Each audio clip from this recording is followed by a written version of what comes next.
Right, so I'm still working on the green resin and oak coffee table, but like me, I like to have a couple of projects on the go, and I've got this one now. This is a piece of olive burl. You can see a line going down the middle there. So what the guy's done is he's had a piece of olive burl, what's it, probably 40 mil thick, and then he's cut it down the middle to give you 2 half slices, which he's then put together, marrying up as much as he can with the grain from one side to the other side. So at one time that side and that side were, if you can see what I mean, folded over into one piece. It's natural edge. You can just see the bark there around the edge, and you can see it's a lovely shape. So what I'm going to do today is I'm going to cast the first of the resin into this, hence the reason for this big bit of plastic round there.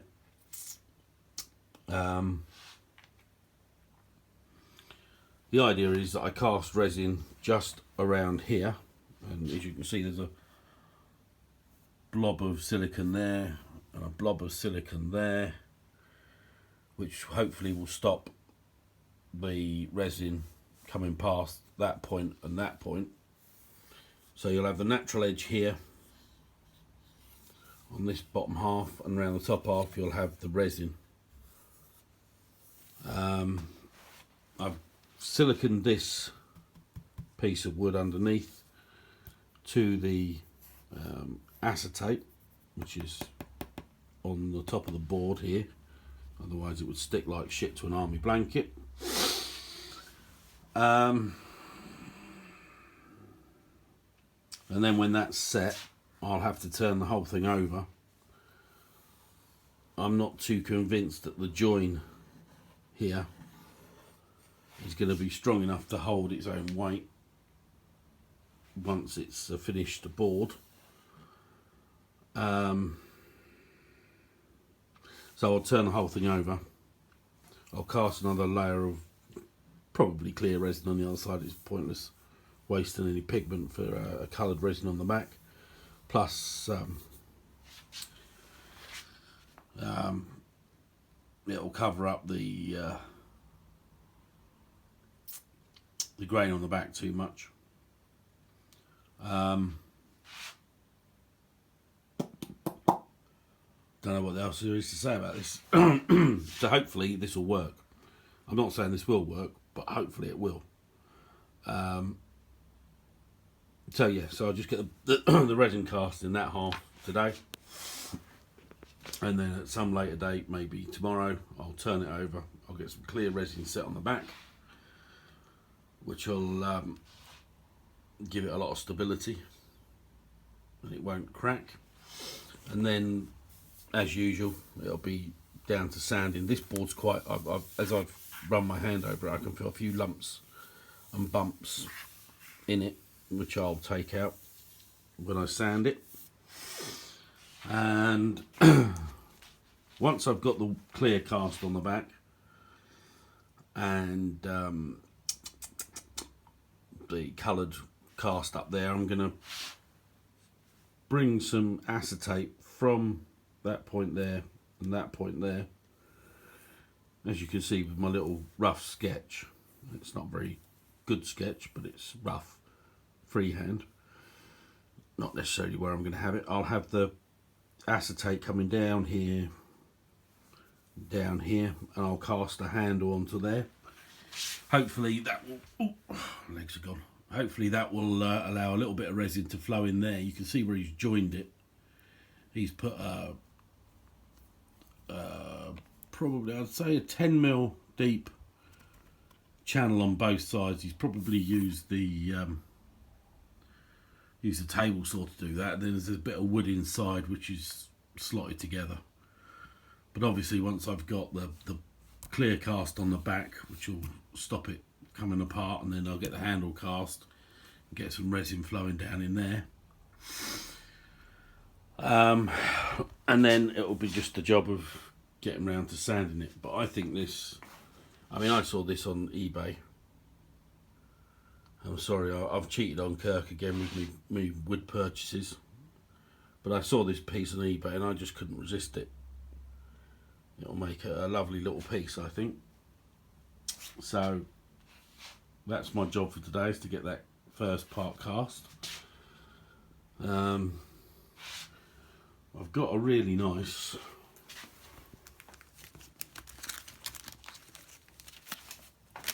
cobalt blue pearlescent resin. Hopefully that will be pretty. There's a freebie. The lady gave me a white one, which is also, I guess, pearlescent, which I might add the extra colour. Maybe I am thinking that once this is done, as you can see, it's not very round. I bought some acetate on a roll. Now, when I was working as a chef, we used to buy acetate on a roll, just like that. Right, acetate, lovely. And I thought, oh look, eBay do acetate on a roll. When it arrived, I mean, it's not the fault of the seller on eBay. I probably didn't read it very well, but as you can see, it's a bit flimsy. So if I was to hold that, if I was to try and hold that up as a straight, as a nice little curve, it's just going to collapse in on itself. So what I've had to do is get one sheet of normal acetate, which is like that. You know, you can probably see the difference between the stability of one compared to the other. That's quite a lot thicker. So what I did was I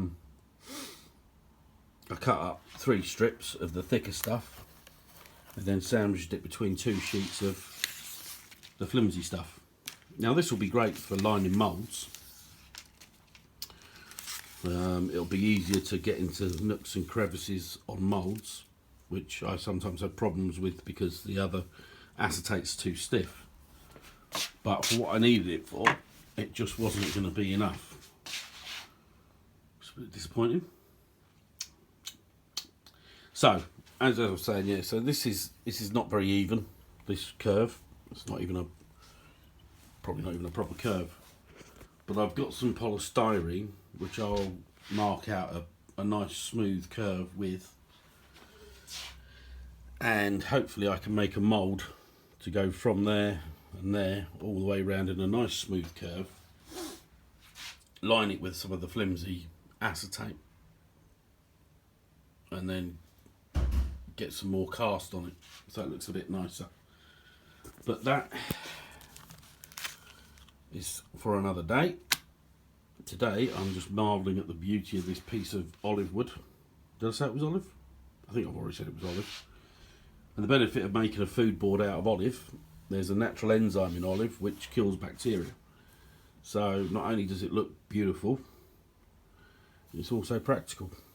Yeah, see? I'm not just a pretty face. I may have a voice of an angel. I may dance like John Travolta. But I've got something fucking between my ears. I'm not daft. No matter how many times my dad tells you I used to lick the ends of a 9-volt battery and be surprised. That's quite good fun. I ain't quite like giving yourself an electric shock through the tongue.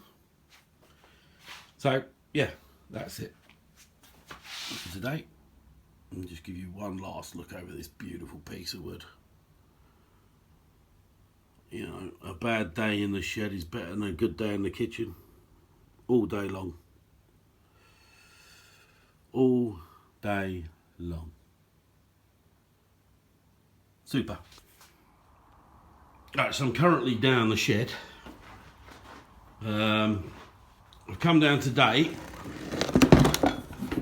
because I want to sand this down. You can probably see there's a couple of mil around that bit. I knew the piece of wood was uneven. it's not a surprise to me, but there's a little, there's not too much of a ridge around there. But once I get it all sanded down and flat, I can then turn it over, cast a little bit on the back and do the handle. I'm looking at doing the handle with this. Now this is just a collection of odds and ends of wood that I've produced over the last couple of weeks making this table. There's a bit of oak there, and there's a bit of oak dowel there. So the woods aren't overly exciting, so they're just a nice bit of oak. So the plan is that I'll make the handle from that. So I'm going to want to try and work a way of doing it here, to come out here. But today is literally just sanding it down, get it ready for its casting on the back, which I might do tomorrow. Depends how I feel when I get up in the morning. The brass still hasn't arrived for the table, so that's just going to have to wait for a bit. So basically, yeah, today is just to have a look at what I've got here in this tray of wood that I can use for a handle for this. Yeah, so once I've revealed all the wood again underneath the resin, it's just start to look nice again. So just after a couple of, probably about an hour of sanding, you can see I've taken off on the top the excess blue resin. It's only had the 80 grit belt sander on it so far, but that's probably as far as I'll take it for now. I might take it down a little bit more. Now that solid blue there, that's pearlescent, so once I've get my mask out of the way, once I've polished that up, it will look $1 million. So what I want to check now is just to make sure that the whole piece is flat. There was a little dip there in the middle. You can just about see the blue line going through the middle there. There was a bit of a dip, but that's all flat now. It feels flat to me. You know, after all these years working with my hands, I kind of, you get to feel these things. I feel a slight lump there, so I might have to just sand that bit off a bit more. But yeah, we're almost there. Just a quick video of this cheese board. What have I done? All right, yeah. So I carved it down a bit on the blue, and now I've got some pearlescent white. You can just, you can see the pearlescence going through that there. Hopefully filled the holes that I had on the face. They're only tiny, they won't make a difference. I just use a bit of Gorilla epoxy on them, which dries absolutely clear, just to fill the holes if I need to, but I shouldn't think I do. I've put a handle on the bottom. This is still slightly higher than the thickness of the board. I cast this on there yesterday. Got some handmade brass and steel rivets going through it, which should look lovely when they're done. And today's just all about sanding and getting looking nice again, and then maybe get the Yorkshire grit on it tonight or tomorrow. Right, so at the end of another day of sanding this, I've taken the front up to just about 80 grit. You can now see the wood again. There's no more resin on the wood. The white resin is pearlescent, so that'll look nice when it's finally shining, as will the blue. Come down, I've carved the handle out a little bit so it's comfortable. Mask getting in the way. So it's comfortable to hold, whether you're left or right-handed. Mask. Just to give the handle a bit more support, what I'm going to do for feet, just so it's a little bit off the surface of whatever you stand it on, I'm going to put these on for feet ish like that. The main reason is because I want to use this one to add support to the handle, and once that's glued and riveted on, that'll not go anywhere, and these two are just there to level it all out again. So I mean, I could change it, I could have the feet like that I suppose, or like that, however I fancy. I do fancy having them like that because that gives extra support to the two halves of the wood where it's been cut and then butterflied up. So that I'll do when the glue arrives. It's not due till the 7th of January. Or I wanted it shipped from this country, not bloody China. 7th of January. Jesus. Anyway, so that's that. I've beveled up all this edge so you've got a nice smooth rounded edge, no sharp edges, because I don't like sharp edges. And all the holes that I found, that little one there, there's a little one in that knot there, a little bit there. They were only little holes. I mean, we were talking about only things I'd probably see. There's one there, one there. There's a couple of others, they've been filled with resin now. So what's left to do to this now is just to get the underneath of the handle on. And once that's on, I can carve that into shape because it's slightly wider than the handle is at the moment. And I need to give it a 180 and a 240, and then I can start hand polishing it to bring the resin out, and that'll be done. Nice little handle there with bits of oak going through it. Bits of it's all set in blue resin. There's a couple of bits of white resin on there. Not sure if I'll be able to keep them on, but we'll have a look. And that's that. I finished the major sanding on this now. We're just about to start to see the pearlescent blue come through there, and it will start to come through with the white as well. So what this needs now is an